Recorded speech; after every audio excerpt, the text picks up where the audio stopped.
बिस्मिल्लाह रहमान रहीम। अस्सलाम वालेकुम। मैं हूं मुबशर मीर, कराची एडिटर्स क्लब के लेक्चर सीरीज प्रोग्राम के साथ। नाज़रीन, आप देख रहे हैं कि जो पाकिस्तान की पॉलिटिकल और इकोनॉमिक सिचुएशन है, इसमें मीडिया का किरदार क्या है। मीडिया क्या अपनी वो रिस्पॉन्सिबिलिटीज जो उसको अदा करनी चाहिए वो कर रहा है या नहीं। हर तरह से जो भी सिचुएशन क्रिएट होती है, फाइनली मीडिया के किरदार के ऊपर गुफ्तगू आती है। अगर पॉलिटिकल सिचुएशन को हम पहले देखें तो पॉलिटिकली हम देख रहे हैं कि पिछले कोई तकरीबन 5 से 6 महीने के अंदर जो चीज़ हुई है कि पाकिस्तान तहरीक इंसाफ पे ज़ाहिर एक क्रैकडाउन है, उसके बहुत से कारकुन जो है उनको गिरफ्तार भी किया गया और उनके बहुत से लोग जो है अभी भी गिरफ्तार हैं। और लेकिन अभी एक सिचुएशन जो नई क्रिएट काफ़ी हफ्तों से हुई है कि उनके कुछ रहनुमा सामने आते हैं और उनको किसी ना किसी चैनल के ऊपर अपीयर किया जाता है और फिर वो एक अपना एक एतराफ़ करते हैं। उससे पहले एक प्रेस कॉन्फ्रेंसेस का सिलसिला हुआ था और प्रेस कॉन्फ्रेंसेस जो हैं वो एक डिफरेंट अंदाज से एक्सपोज हुई, जो कि प्रेस क्लब में भी होती थी और इस्लामाबाद प्रेस क्लब में भी हुई। फिर उसके बाद अब ये दूसरा जो फेज़ है उसमें हम देख रहे हैं कि वो किसी टॉक शो में बैठकर अपने ख़ास तौर पे किसी न किसी मारूफ एंकर के प्रोग्राम में बैठकर अपने इतराफ़ात करते हैं और उसमें अपने चेयरमैन को जो है वो मुर्द इल्ज़ाम ठहराते हैं और उसके बाद जो है वो उनको एक तरह का फ्री हैंड मिल जाता है। तो इस पे भी जो किरदार जो डिस्कशन में आ रहा है वो मीडिया हाउस का आ रहा है,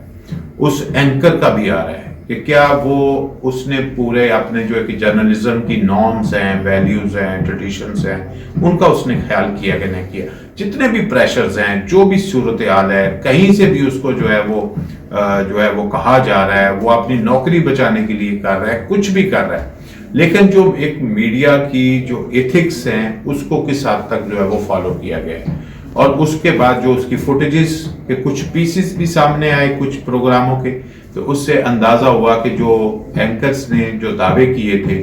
वो भी गलत साबित हो रहे हैं। उन्होंने जो इसकी ट्रांसपेरेंसी या जो इसका अपनी सिचुएशन आवाम के सामने टीवी के प्रोग्रामों में बैठ के रखी, तो वो भी उनका इमेज, अपना इमेज भी उनका खराब हो गया और उसके बाद उनके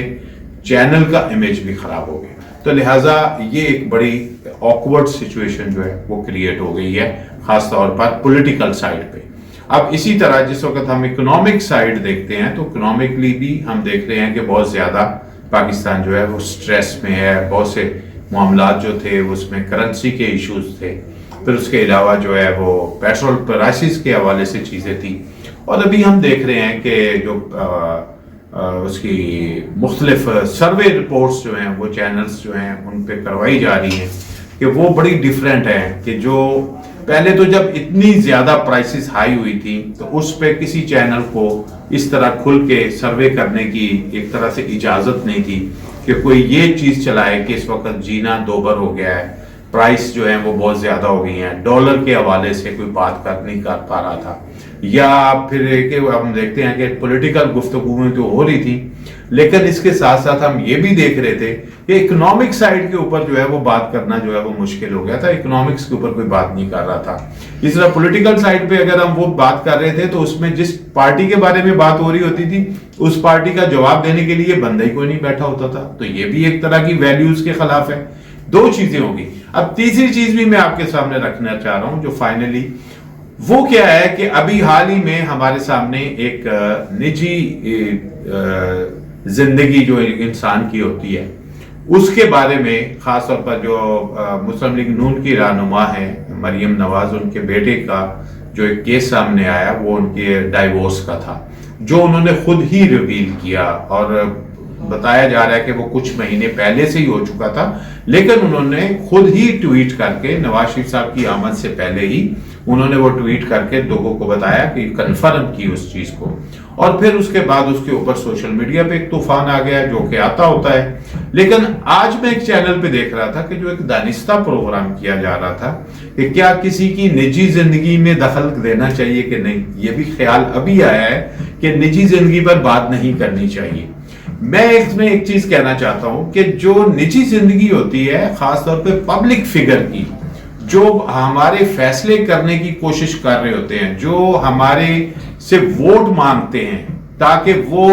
ڈیسیژن میکر بن جائیں اس قوم کے، ان کی کوئی نجی زندگی نہیں ہوتی، ان کی پبلک ہی، ان کی پوری لائف انہوں نے پبلک کے لیے رکھا۔ یہ نہیں ہوتا کہ میری زندگی کے صبح 5 گھنٹے جو ہیں وہ 9 to 5 جاب نہیں ہوتی کہ اس وقت تو وہ میں پبلک کا ہوں، اس کے بعد میں جو ہے وہ پرسنل ہوں، ایسا نہیں ہو سکتا۔ اس کی پورے 24 گھنٹے جو ہوتے ہیں، زندگی جو ہوتی ہے، اس کا اٹھنا بیٹھنا، بات کرنا اور ذاتی رائے بھی کوئی رائے نہیں ہوتی ہے ایسے بندے کی۔ جو پبلک فگر ہوتا ہے اس کی جو رائے ہوتی ہے وہ اس کی آفیشل رائے ہوتی ہے،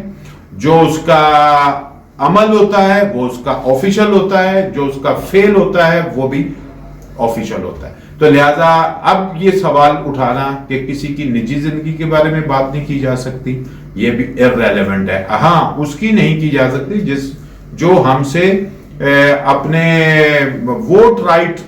اس لیے مانگتے ہیں نا کہ وہ ہم آپ کے فیصلے کریں گے، ہم آپ کے حکمران بنیں گے۔ تو ایسے لوگوں کی تو کوئی نجی زندگی نہیں۔ ہاں، ان لوگوں کی ہو سکتی ہے کہ جو اپنی ایک بالکل ہی پرائیویٹ لائف جیتے ہوں، عام انسانوں کی طرح رہتے ہوں، ان کے اوپر آپ کہہ سکتے ہیں کہ ان کی نجی زندگی میں کوئی جو ہے وہ دخل نہ دے۔ لہٰذا اور لیکن اس میں بھی ایک سوال اٹھایا جا سکتا ہے، اور وہ ہوتا ہے کہ اگر کوئی ایسا معاملہ ہے جس کا پبلک سے تعلق ہو، تو لہٰذا ہم اس کو اس طرح سمجھتے ہیں کہ جو میڈیا کا کردار ہے اوورال، اس میں سیاسی، معاشی مسائل اور نجی زندگی کے مسائل اس میں بڑا اہم ہے، اور یہ چیز جو ہے نا ہمیں ضرور دیکھنی چاہیے، خواہ وہ کوئی ٹی وی چینل ہو، خواہ وہ یوٹیوب چینل ہو، خواہ وہ کوئی اور سوشل میڈیا نیٹ ورک ہو، ڈیجیٹل میڈیا ہو، اخبارات ہوں، میگزینز ہوں، کہ وہ جو بھی جرنلزم کر رہے ہیں اس میں جو جرنلزم کی نارمز ہیں، جو ویلیوز ہیں، ان کو ملحوظ خاطر رکھیں، ایتھکس کو ملحوظ خاطر رکھیں، اور جو چیز جو ہے وہ ایتھکس سے ہٹ کے ہو رہی ہے اور کسی کے دباؤ سے ہو رہی ہے یا کسی کے مفادات کے تحت ہو رہی ہے، وہ جرنلزم میں نہیں آئے گی، اور اس کا نقصان سب سے زیادہ جو ہے وہ جرنلسٹ کو ہی ہوگا۔ اس کی اپنی جو ایک امیج ہے وہ ڈسٹارٹ ہو جاتا ہے، اس کے ادارے کا امیج جو ہے وہ بھی داؤ پہ لگ جاتا ہے۔ ان دونوں چیزوں کو مد نظر رکھتے ہوئے کسی کا بھی ساتھ دیں، کسی کی بھی مخالفت کریں۔ بہت شکریہ۔